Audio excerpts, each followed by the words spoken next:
Hello, my beautiful people.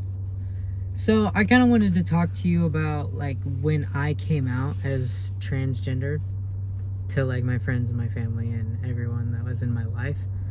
Um, I have said it before and I'll say it again because I'm not conventional. So I don't do things the way that I think I've seen a lot of other people do them, like write letters or like have a family get together. And I'm kind of just I'm really private. So I did a shit ton of research.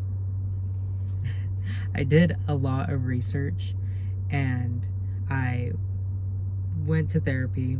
I've been to therapy since I was a kid, so it was easy to get in and get sessions with my current therapist. And I found my hormone doctor and I got my testosterone, and then I came out to everybody. So like the day that I started taking testosterone was the day that everybody found out that I was transitioning. I lived and acted as my preferred gender before I did that, but I didn't like actively say like I need you to use my pronouns and start calling me Sunny. And I have a weird view on pronouns and things like that when you transition, and that's just because of me personally. It has nothing to do with anybody else, or everybody else's transition is different.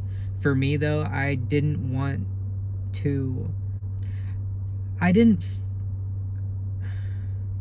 I have a problem with like feeling like I deserve things, so I didn't feel like I deserved to be called a certain name or like correct people on my pronouns until I can look in the mirror and understand that it would be hard to misgender me. I don't know if that makes sense. Yeah, I didn't have a process of how I didn't even know how I was going to come out to my mom or my dad or anybody. I kind of just like started taking testosterone and posted it on Facebook and said, "Ta-da, there you go." And it probably wasn't the best. I probably should have like talked to people because it hurt a lot of people's feelings. And I mean, if you care about that stuff, like that is really important, especially when like you're going through something where their respect kind of reflects on how they're going to treat you as far as like your name and your pronouns and things like that. And everybody knew, you know, you could look at somebody and know that they're going to be a little fruity or not. And I was definitely fruity, so I just didn't think that it would really matter to people, or to like, I didn't like even making YouTube videos or making TikToks and shit. Like, I didn't think that this information needed to be out there, but I am starting to realize that like the lack of information and things has affected the view on the trans community. And I think it's important to share your story and get things out there and be vulnerable, because it's hard.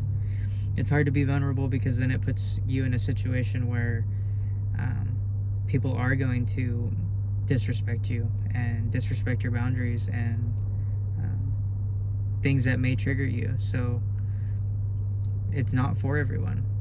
I don't give a shit.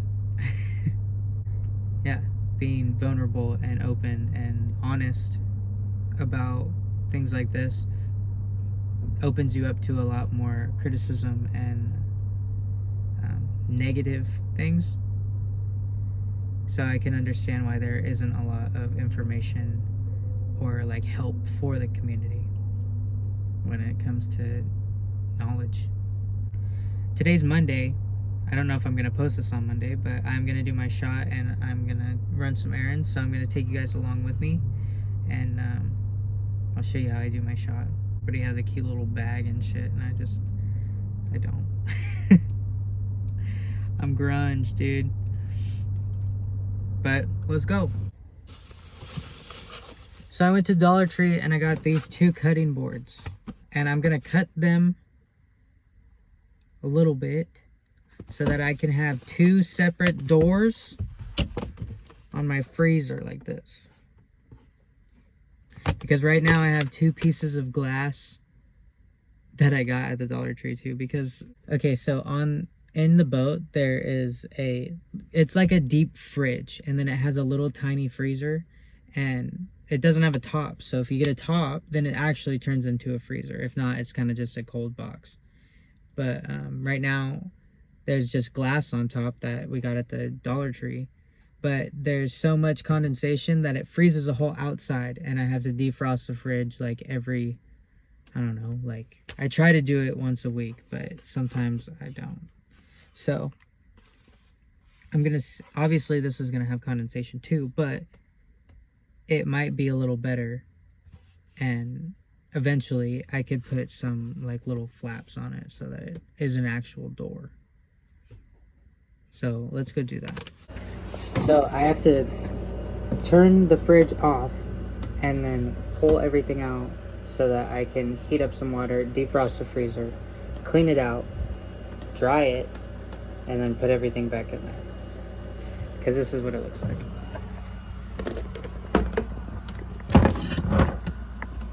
This is all ice.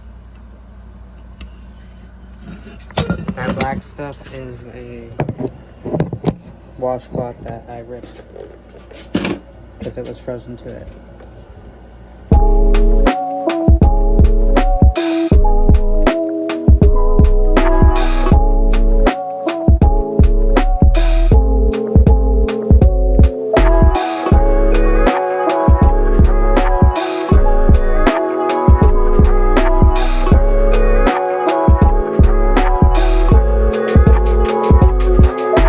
So I'll cut these a little more perfect later, but for now, looks pretty decent.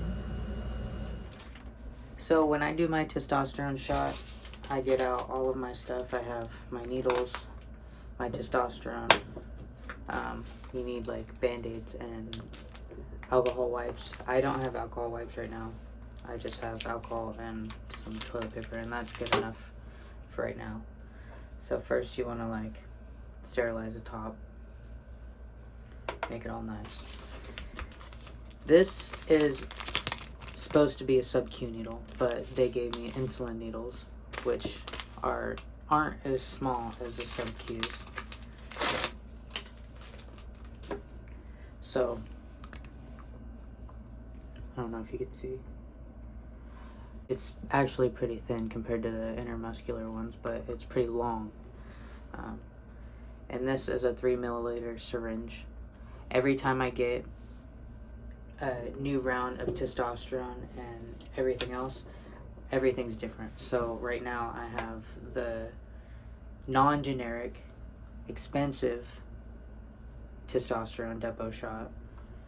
Usually I get the generic kind, which is a little bit cheaper, but they have a back order on testosterone right now, so it's a little hard to come by. But this is a 10 milliliter bottle, so it lasts me about like 3.5 months. I think 3 to 3.5 months. And so I take like 75 milligrams every time I do my shot, which is 3/4 of a milliliter. So that's what we're gonna do. And you want to fill it up with some air. Shove it in there, push the air out. I kind of tilt it to the side. And the testosterone's so thick that it takes a while for it to come out and into the syringe.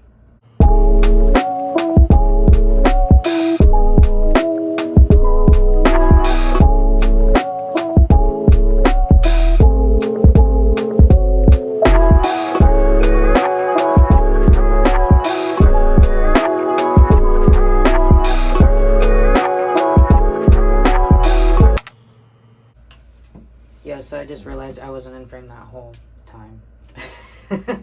So, this is typically how much I take. Like 2 ticks over the half, somewhere in between there. It's like 7.5. But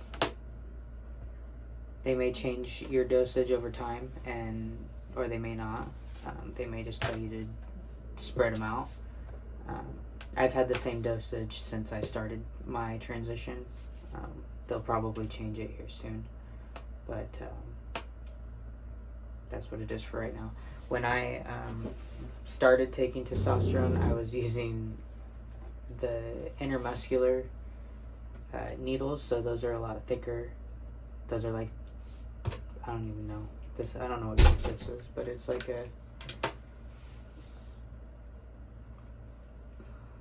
it's a thicker needle.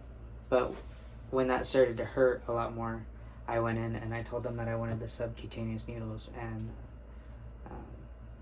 usually they give you like a 1 milliliter syringe and the sub-Q needle, which this is an insulin needle, and a 3 milliliter syringe. So it's important to know what you want and tell your doctors how to give you what you need so that you're not suffering